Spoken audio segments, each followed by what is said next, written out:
Le rap, né dans le Bronx, a toujours été la voix des marginalisés.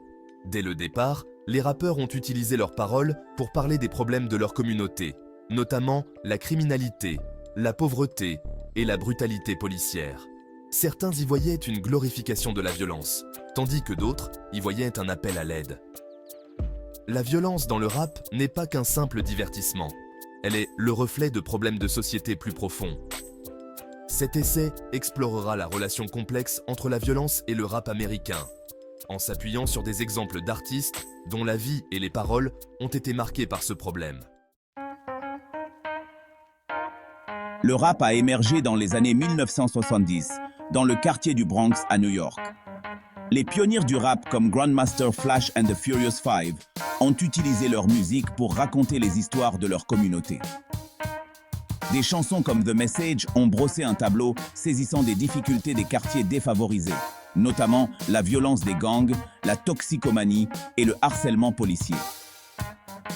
Leur musique était une forme de commentaire social, donnant une voix aux sans-voix et mettant en lumière les dures réalités auxquelles sont confrontés de nombreux Américains noirs et latinos. La nature brute et non filtrée du rap a remis en question l'ordre établi et a mis les gens mal à l'aise. Tupac Shakur, souvent appelé Tupac, est considéré comme l'un des rappeurs les plus influents de tous les temps. Sa musique était profondément personnelle et souvent politique, abordant des thèmes tels que le racisme, la brutalité policière et l'injustice sociale. La vie de Tupac a été tragiquement interrompue à l'âge de 25 ans lorsqu'il a été abattu lors d'une fusillade en voiture. Certains affirment que la musique de Tupac, avec ses paroles souvent agressives, a contribué à la violence qui l'entourait. D'autres soutiennent qu'il ne faisait que refléter les dures réalités de son environnement. La vie et la mort de Tupac restent un récit édifiant sur les dangers de la célébrité, les complexités de la vie dans la rue et la frontière ténue entre l'art et la réalité. The Notorious B.I.G., également connu sous le nom de Biggie Smalls, était un autre rappeur emblématique dont la vie a été interrompue par la violence armée. Il est devenu célèbre dans les années 1990 aux côtés de Tupac, et leurs carrières se sont entrelacées dans une rivalité aux conséquences tragiques.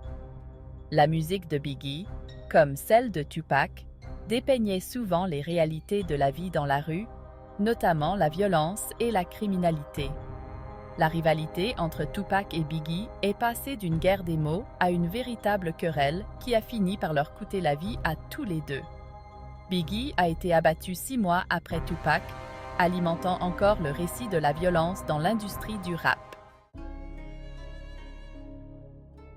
Cinquième partie, la côte Est contre la côte Ouest, une rivalité alimentée par la violence. Les morts de Tupac et Biggie ont été les événements tragiques d'un conflit plus large qui couvait dans les années 1990, la rivalité entre la côte Est et la côte Ouest dans le hip-hop. Cette rivalité, alimentée par le battage médiatique et les querelles personnelles, a dépassé le cadre de la musique pour devenir de plus en plus marquée par la violence. D'un côté, il y avait Death Row Records, basé à Los Angeles, et qui comptait parmi ses artistes Tupac, Snoop Dogg et Dr. Dre. De l'autre côté, il y avait Bad Boy Records, basé à New York, et dirigé par Sean Puff Daddy Combs, avec des artistes comme Biggie Smalls. Les médias, avides d'histoires sensationnelles, ont souvent amplifié le conflit, le présentant comme une véritable guerre entre les deux côtes. Sixième partie, l'essor du gangsta rap, la violence comme mode de vie. À la fin des années 1980 et au début des années 1990, un sous-genre du rap connu sous le nom de gangsta rap a émergé des rues de Los Angeles. Lancé par des groupes comme NWA, Niggas with Attitudes, le gangsta rap offrait un aperçu brut et non filtré des réalités de la vie des gangs dans le South Central de Los Angeles. Des groupes comme NWA, avec des membres comme Ice Cube, Dr. Dre et Eazy-E, ont utilisé leur musique pour exprimer leur colère et leur frustration face à la pauvreté, à la brutalité policière et au racisme systémique. Leurs paroles étaient de souvent violentes et conflictuelles, reflétant les dures réalités de leur environnement. Le gangsta rap a rapidement gagné en popularité, tant pour son réalisme cru que pour ses rythmes entraînants. 7e partie. Lil Durk, le cycle continue. Un bond en avant dans les années 2010 et 2020 et nous voyons l'héritage de la violence dans le rap se poursuivre, bien que sous de nouvelles formes. Des artistes comme Lil Durk, l'une des figures de proue de la scène drill de Chicago, représentent une nouvelle génération aux prises avec des problèmes similaires de pauvreté, de violence et de racisme systémique. La musique de Lil Durk reflète souvent les dures réalités de la vie dans le South Side de Chicago, où la violence des gangs est monnaie courante. Si la musique de Lil Durk lui a valu un large public, elle a également suscité des critiques pour son contenu graphique et son potentiel à inciter à la violence.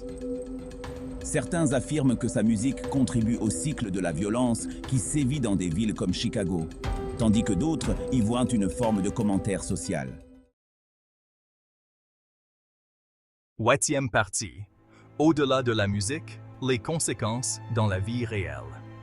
La violence dépeinte dans la musique rap déborde souvent sur la vie réelle des artistes. Les rappeurs ont été victimes de fusillades, de coups de couteau et d'autres formes de violence, tant en tant que cible que de participants à des querelles et des rivalités. D'innombrables autres rappeurs ont perdu la vie à cause de la violence armée, laissant derrière eux des familles, des amis et des fans en deuil. Cette violence ne se limite pas aux artistes eux-mêmes, elle a également un impact sur leur communauté.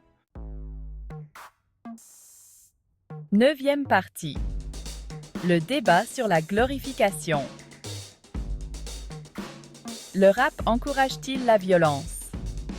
L'un des débats les plus tenaces concernant la violence dans le rap est de savoir si elle glorifie ou se contente de refléter la violence qu'elle dépeint.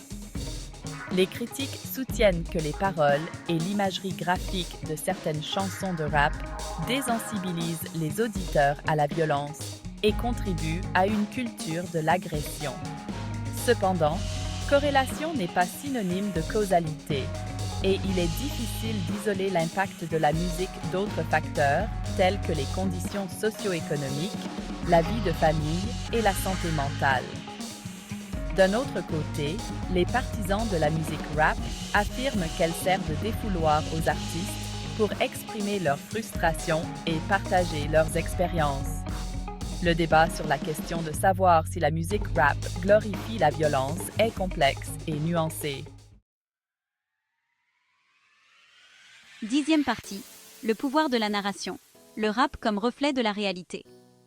Alors que le débat sur la glorification se poursuit, il est crucial de reconnaître le pouvoir de la narration dans la musique rap. Pour de nombreux rappeurs issus de communautés marginalisées, les paroles reflètent les réalités de leur vie quotidienne, notamment la pauvreté, la violence et le racisme systémique. Lorsque Kendrick Lamar rappe sur la brutalité policière dans All Right, ou lorsque J. Cole s'attaque à l'incarcération de masse dans Cat Your Eyes Only, ils utilisent leur tribune pour sensibiliser le public et engager le dialogue sur des questions sociales importantes. La musique rap, à son meilleur, peut être un puissant outil de changement social.